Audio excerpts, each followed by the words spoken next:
I don't think we can really wait much longer.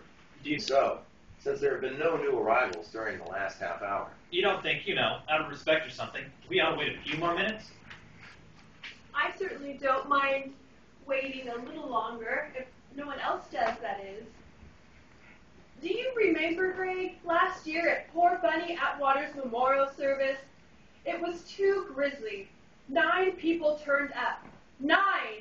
Of course, they had the funeral on a Saturday afternoon after everyone had already left for Palm Springs. But even so, I mean, really.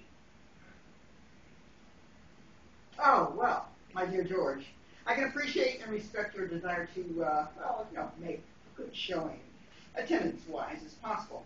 However, I must point out that most of us have dinner engagements, and I personally am giving a small party at LaRue in honor of... Okay, Irving, never mind the credits. We'll get started right away. I certainly don't want to keep anyone from dinner. No, I understand perfectly. You're absolutely right. We've waited long enough. I'm afraid I'm not very good at this sort of thing. As a matter of fact, I've always made a point of avoiding.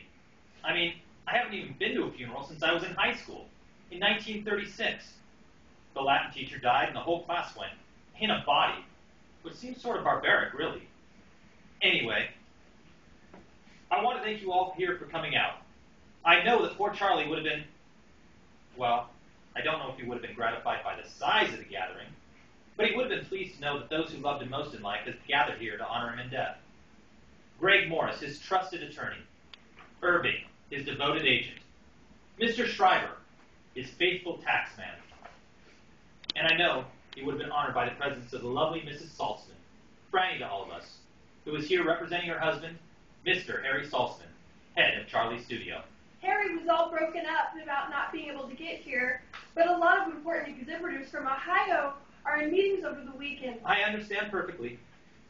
When I got in from Europe yesterday to meet with Charlie's business advisors about the final settlements of his affairs, it was decided to hold a simple memorial service for him here at his house this afternoon. The plan was simply for some of his friends to meet briefly, have a drink, and it was suggested that I speak a few words of farewell to our friend, and our client, or whatever he was to each of us.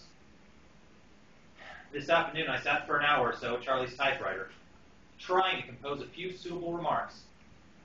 It was not an easy task. The rather ghastly circumstances of his actual demise make it, well, extremely difficult to think of anything to say about the poor son of a bitch. I beg your pardon.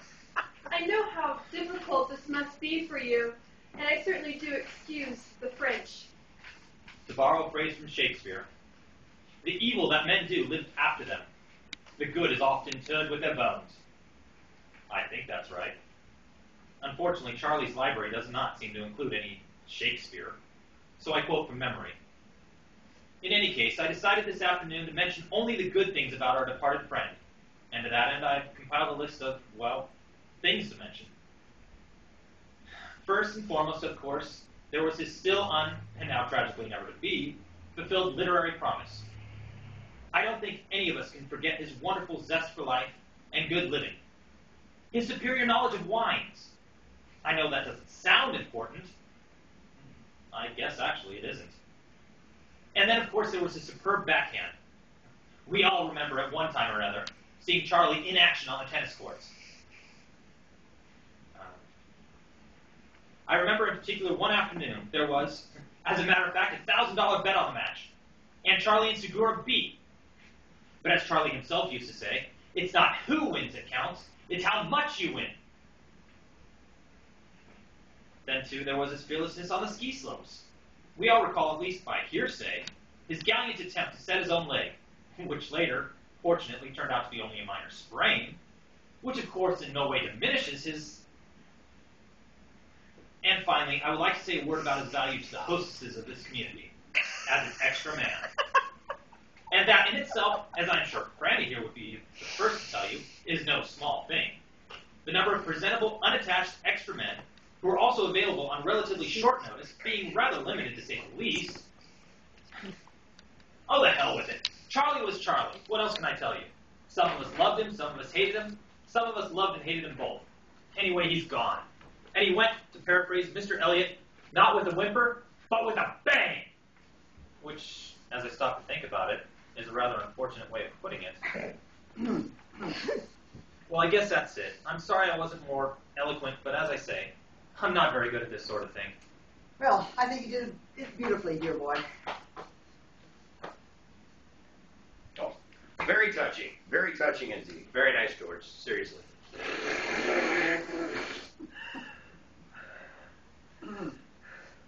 It really was.